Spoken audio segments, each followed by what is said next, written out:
Medieval Books. Part 1, The Invitation. It was a cold morning when the letter arrived. The ink was dark, the seal rich with the emblem of the monastery, a place known for its collection of rare books. I was a young calligrapher, eager for work but desperate for a chance to prove my skills. The letter offered just that. It wasn't a mere request for a scribe, it was an invitation to unravel the secrets buried in texts that had not seen daylight for centuries. The monastery was far from the city, nestled on the edge of a dense forest. I arrived with nothing but the pack on my back and an eagerness that outweighed my nerves. The monks welcomed me without question, guiding me to a small room filled with parchment, ink, and quills. The air smelled of old paper, the kind of smell that makes you feel like you're standing at the edge of history. The head monk, Brother Aldous, didn't say much at first. He simply handed me a book, its cover worn, its pages yellowed.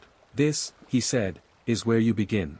The book was ancient, its script not one I had seen before. Each letter seemed to pulse with a life of its own, as if it held a secret that I wasn't yet prepared to understand. The text was a jumble of knowledge, half forgotten, yet it had an unmistakable weight. I was not just copying words, I was entering a world of hidden knowledge. Part 2, The First Discovery. Days passed, and I grew accustomed to the silence of the monastery. The work was tedious, but something about the books kept me coming back. One night, as I carefully transcribed a passage, I noticed a peculiar pattern in the margins. A symbol, not just a decoration, but something deliberate. It wasn't long before I discovered more symbols scattered throughout the texts, symbols that didn't belong to any known script. They seemed to mirror ancient philosophies, fragments of forgotten wisdom. The more I looked, the more I realized they weren't just scribbles. They were clues. I took my findings to Brother Aldous. He looked at me, then at the pages, and said, "You found what was meant to remain hidden."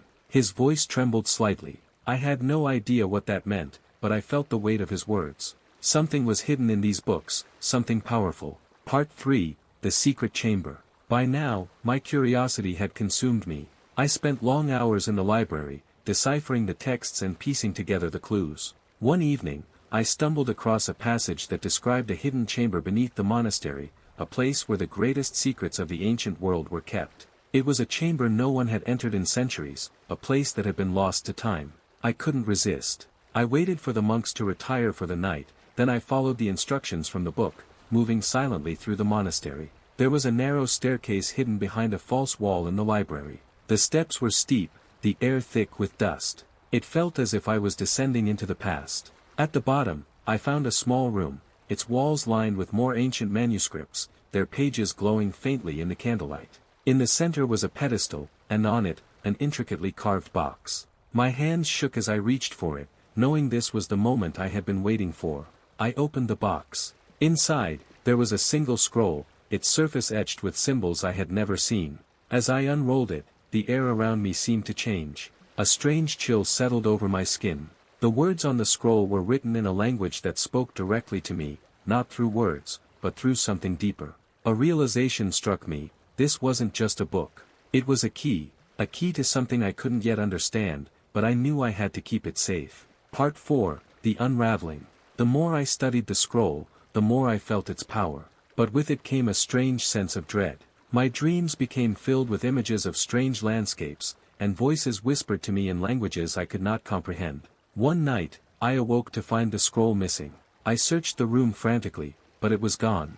Panic surged through me. Someone else had found it. The secret had been uncovered, but at what cost? I confronted Brother Aldous the next morning. His face was pale, his eyes hollow. "You've awakened something," he said quietly. "Something that should never have been disturbed." I didn't understand what he meant, but I could feel the truth in his words. The deeper I dug into these manuscripts, the more I began to sense the danger they held. The knowledge was powerful, but it came with a price. And the price, it seemed, was more than I had bargained for.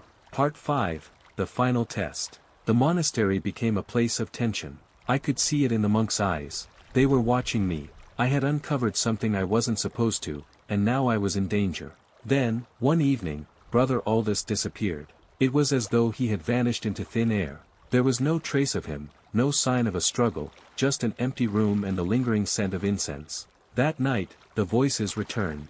This time, they weren't whispers. They were calling my name. The scroll, I realized, was the key to something far greater than I had ever imagined. I had no choice but to follow the voices. They led me deep into the heart of the monastery, to a chamber I had never seen before. Inside, I found something that would change everything, a truth so powerful, it threatened to consume me. This was the beginning of the end.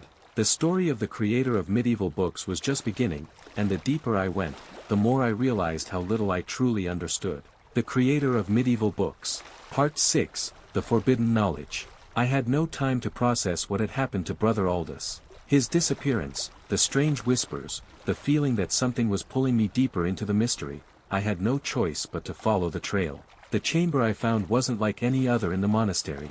It was hidden beneath a stone floor in a forgotten corridor, the walls covered in strange symbols, not unlike those I had seen in the ancient books. There, on a pedestal, lay a massive tome. Its cover was made of some dark material, almost like obsidian, and etched with runes that seemed to glow faintly in the dim light. As I approached, my heart raced. The air around me was thick with the smell of old parchment and something more, something faintly metallic. The moment my fingers brushed against the cover, I felt a jolt of energy shoot up my arm. It was as though the book itself was alive, and it had recognized me. I opened the book carefully, its pages fragile but still intact. The writing inside was not like anything I had seen before.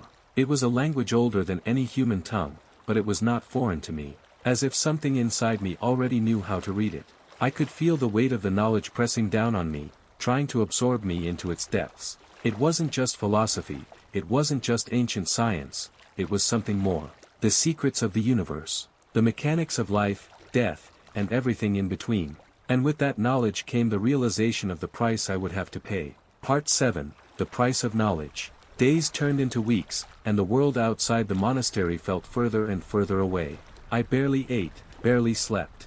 My only focus was the book. The strange symbols had begun to make sense, and every page I turned revealed more of the mystery. But the more I read, the more I felt the pull of something dark. Something that wanted me to know too much. The monastery had changed, too. It felt colder. The monks no longer greeted me with their usual warmth. They watched me with suspicion, as though they knew I had uncovered something I shouldn't have. And I couldn't help but wonder, had they always known? Had they been waiting for someone like me to find the book? One night, I couldn't sleep. The whispers were louder than ever, swirling around me like a storm. I grabbed the book and descended into the crypts beneath the monastery, following the pull I couldn't ignore. The crypts were empty, save for the faint echoes of my footsteps. I approached the stone altar at the center of the room, the place where the book had first been found. And there, etched into the stone, I saw the same symbols that had appeared in the book. They weren't just language, they were instructions, rituals, commands. I had no choice but to follow them. Part 8, The Awakening. As I began the ritual, something in the air shifted. The ground trembled beneath my feet, and the book in my hand seemed to pulse with life. The symbols on the stone altar began to glow, casting eerie shadows on the walls. My mind raced, knowing I was on the edge of something terrible, something irreversible. But it was too late to turn back. I chanted the words, unsure if they were even necessary, but something told me that this was the final step. The moment I finished the incantation, the world around me seemed to collapse. The room was engulfed in a blinding light, and the stone altar cracked, revealing a hidden chamber below. Inside was the source of the knowledge, the true power behind the book. It was a stone tablet, ancient and worn, but still humming with an energy that was almost alive. I could feel it reaching out to me, trying to pull me in. And in that moment, I realized the truth. The knowledge was not meant to be used by humans. It wasn't meant to be understood by us. It was too powerful, too dangerous. And now, I had unleashed it. Part 9, The Consequences. The world around me shifted again. The monks appeared from the shadows, their faces grim. Brother Aldous, or what was left of him, stood at the front. His eyes were empty, his body an empty shell. "You have awakened it," he said, his voice hollow. "The knowledge you sought was never meant for us. You should have left it untouched." I wanted to argue, to explain that I hadn't known, that I didn't want this. But there were no words. The power in the chamber, in the tablet, had taken everything from me. It was too late. The monks circled me, their eyes dull with a shared regret. They had known. They had been waiting for someone to make this mistake. And now, there was no turning back. I knew I had unleashed something that would never be contained. The knowledge would spread. The secrets would escape. And with them, destruction. As I looked at the tablet one last time, I understood. The creator of medieval books had made a choice that would cost not just my life, but the lives of all who had ever walked the earth. And in the end, the true secret was not in the book. It was in the price we paid for seeking knowledge that was never meant for us. Part 10, The Final Word. I left the monastery in silence, no longer the eager calligrapher I once was. The world had changed, and I had changed with it. The book, the rituals, the tablet, they were all gone now, lost to time. But I would never forget. And as I walked away, I realized that some secrets were meant to remain buried, forgotten by all but those who were foolish enough to seek them out.